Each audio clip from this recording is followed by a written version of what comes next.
స్థానిక సంస్థల ఎన్నికల్లో బీసీలకు 42% రిజర్వేషన్లు కల్పించే దిశగా కీలక చట్ట సవరణ బిల్లులను రేపు అసెంబ్లీలో ప్రవేశపెట్టాలని బీఎస్సీలో నిర్ణయించారు. రిజర్వేషన్లపై 50% పరిమితిని ఎత్తివేసేలా చట్ట సవరణ బిల్లులు తీసుకురానున్నారు.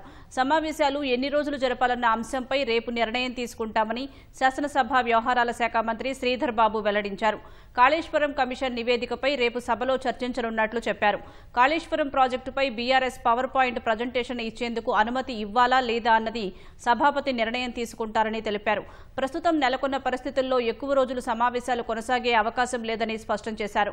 రాష్ట్రంలో నెలకొన్న భారీ వర్షాలు, వరదలు, గణేష్ నిమజ్జనం దృష్టిలో పెట్టుకుని తాత్కాలికంగా శాసనసభ వాయిదా వేసి తిరిగి కొనసాగిస్తామని శ్రీధర్ బాబు వివరించారు. అయితే ఎరువుల కొరత, వరదలు, రైతు సమస్యలపై చర్చ జరగాలని బీఆర్ఎస్ సభ్యులు కోరారు. అందుకు ప్రభుత్వం నుంచి హామీ రాకపోవడంతో బీఏసీ నుంచి వాకౌట్ చేశారు.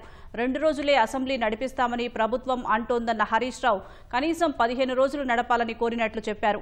వరద నష్టాలు, ఎరువుల కొరత, గురుకులాల్లో 100కు పైగా మరణాలు, ఫీజు రీయింబర్స్మెంట్పై చర్చించాలని విజ్ఞప్తి చేసినట్లు హరీష్ రావు వివరించారు.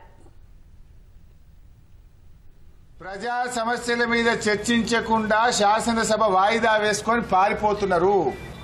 వరదల మీద మాట్లాడదామంటే వరదలు ప్రాధాన్యత కాదు, బురద రాజకీయాలు మాట్లాడుకుందామంటున్నారు. ఎరువుల మీద, రైతుల మీద మాట్లాడదామంటే అది మెల్లగా మాట్లాడుకుందాం, తొందరేమున్నది అంటున్నారు. ప్రభుత్వ ధోరణి చూస్తే కాళేశ్వరం కమిషన్ రిపోర్ట్ ను పెట్టి బురద రాజకీయాలకు పాల్పడే ఆలోచన కనబడుతున్నారు. దాని మీద మేము చర్చకు సిద్ధం, పీపీటీకి అవకాశం ఇవ్వండి.